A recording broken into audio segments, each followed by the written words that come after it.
Juliana Redding's story is one of those tragedies that refuses to fade, a case that lingers long after you hear it, a case where, deep down, many believe the truth is known, even if the justice system never acknowledged it. Los Angeles has always been a city where dreams either take flight or quietly fall apart, a place where some young hopefuls rise and others simply disappear. For 21-year-old aspiring actress Juliana Redding, the dream didn't fade. It was stolen.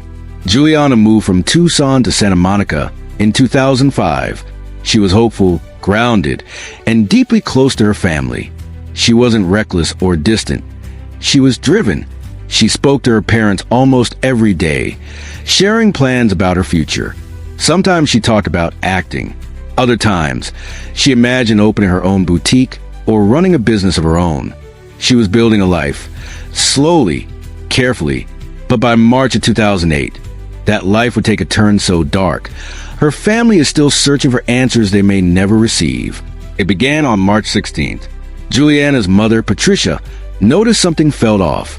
Juliana had gone out to play golf the day before, then returned home and spent the evening watching her usual Seinfeld reruns. A calm night, nothing unusual. But the next day, there was silence. Neighbors hadn't seen her. Her dog was locked inside the house.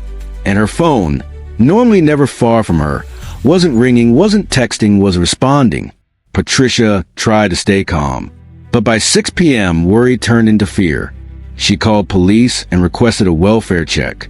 When officers arrived, Juliana's car was still parked in the driveway. There were no signs of forced entry.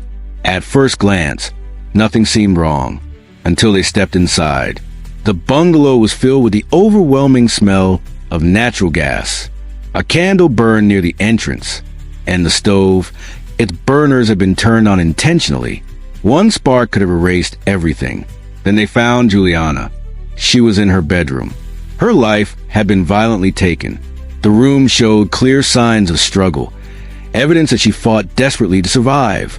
Investigators would later determine she even tried to call 911. The call never connected.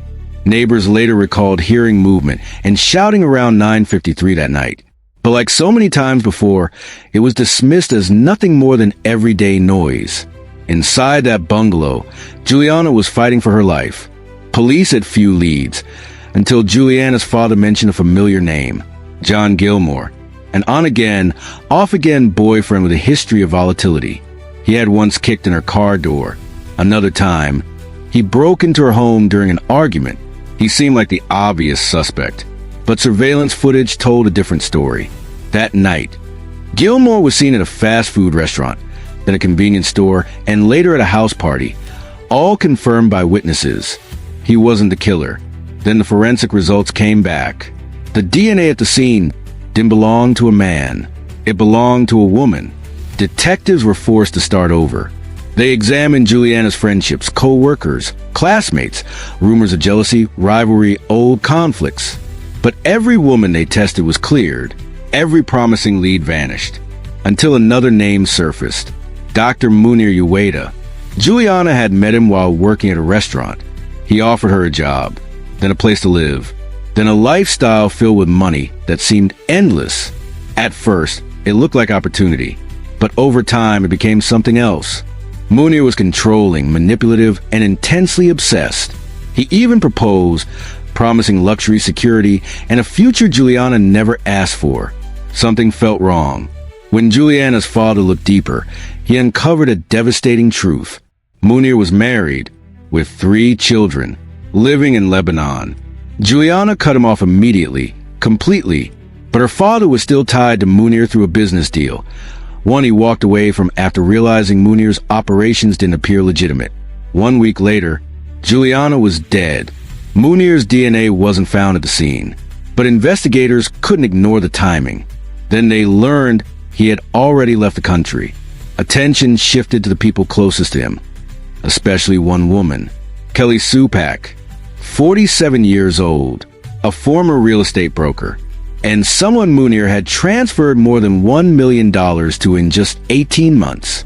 Detectives placed her under surveillance. They eventually obtained her DNA from a discarded cigarette. The results were undeniable. Her DNA was found throughout Juliana's home, On the phone, on clothing, on locks, on the front door, in the kitchen, and on the stove. This wasn't accidental. This wasn't coincidence. Kelly Sue Pak was arrested. Munir, meanwhile, vanished overseas, beyond extradition. Prosecutors believe Munir ordered Pak to intimidate Juliana as revenge, either for ending the relationship or for damaging his business dealings.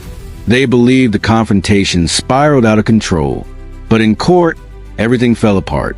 The judge ruled prosecutors could not present the theory that Munir ordered the attack without direct proof. The jury never heard the full picture, only fragments. Pak's defense created doubt, and somehow it worked. In 2013, Kelly Sue Pak was found not guilty. Juliana's family watched as she walked free. Munir remained overseas, protected by borders, money, and loopholes. Years later, he was arrested in Germany for fraud, then released. Pak was also tied to the same criminal network and slipped away again. Juliana's family remains frozen in 2008. Her bedroom still holds her presence. Her memories replace justice. This case is unsolved. It's unresolved. The evidence existed. The motives were clear. The suspects were known. But the system failed, not because it couldn't act, but because it wouldn't. Juliana deserved better. Her family deserved justice. And sometimes justice never comes. If this case stayed with you, like the video and subscribe. We break down real crime cases every night. Until next time, stay sharp, stay vigilant,